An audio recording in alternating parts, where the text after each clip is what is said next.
I'm a Vietnamese American woman, an immigrant, an educator. At the age of 3, my family and I were given the opportunity to come to America.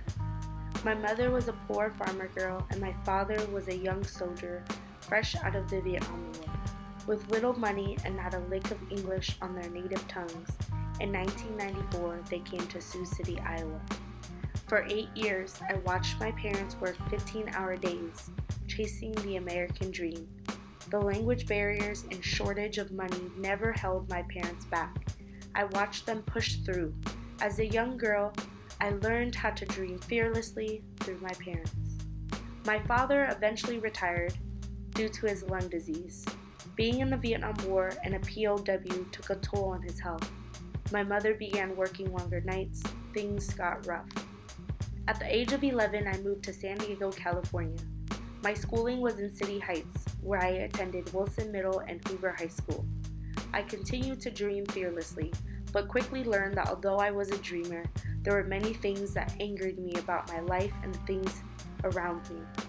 I was angered by how much my parents struggled, by the stories my friends would share with me, the difficulties of growing up poor with immigrant parents. I was angry at the lack of resources my neighborhood had, by how much violence I was surrounded by the pain I saw in my home, my neighborhood, and my school, by how outsiders viewed people of City Heights. I quickly began to dream about making change, especially for students that looked like me. By 2009, I was ready to graduate and take on the world. I knew exactly what I wanted to do.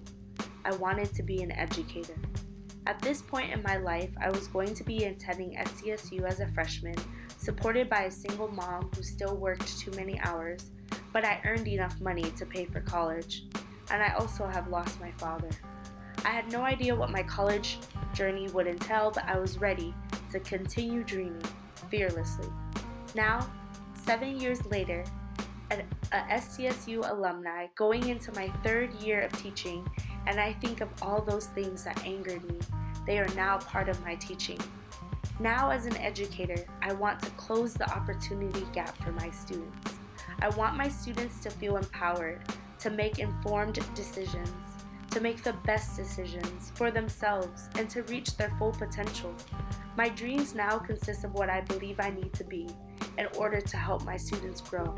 My dreams are to be the best educator I can be. That means I will build relationships with my students. They will feel welcome and safe. Students will learn through exploring the world around them. Their own world, their own identity will be built through self-reflection. My students will learn how to collaborate, to solve problems. My students will learn about themselves. They will learn what matters to them, what is relevant in their lives. Yes, I understand that knowing a comma is important and writing 4-page essays is also needed sometimes, but my students need to walk away with understanding that they have a voice, a story that should be heard. They have potential that should be reached. I want my students to be inspired by movies like Coach Carter.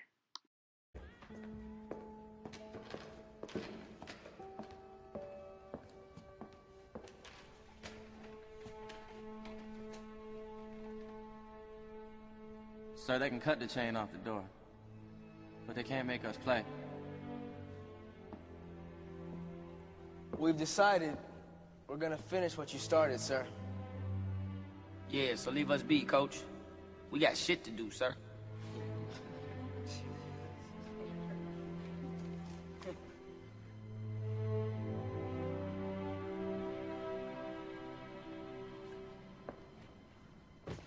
Our deepest fear is not that we are inadequate. Our deepest fear is that we are powerful beyond measure. It is our light, not our darkness, that most frightens us. Your playing small does not serve the world. There is nothing enlightened about shrinking so that other people won't feel insecure around you. We were all meant to shine as children do. It's not just in some of us, it's in everyone. And as we let our own light shine, we unconsciously give other people permission to do the same. As we are liberated from our own fear, our presence automatically liberates others.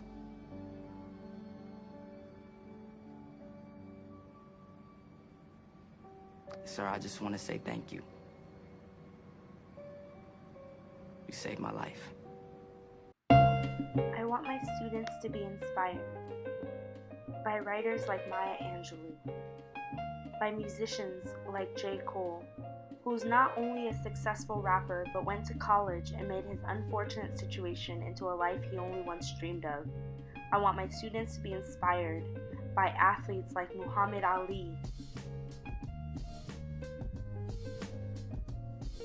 by leaders like Martin Luther King Jr., who fought for change despite all against him, or the little girl who's trending on Facebook, who's teaching everyone that her disabilities will not hold her back. And I want you to know, baby.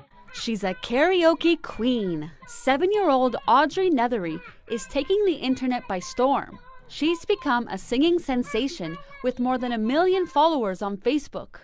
I was inspired by Taylor Swift because she had like all the passion and spirit, and I just thought that I would start singing to maybe put a little passion and spirit in me so I can try to fight off my disease. Nethery has a disease called Diamond Blackfan anemia. It doesn't make as much blood cells as most people do, and it makes me a little bit short, but that doesn't stop me from moving and acting. I want my students to be inspired by activists like Cesar Chavez, by students like Larissa Martinez, who is undocumented but will be attending Yale on a full-ride scholarship, or by philosophers who started it all. I want my students to learn, to grow, to change and make change.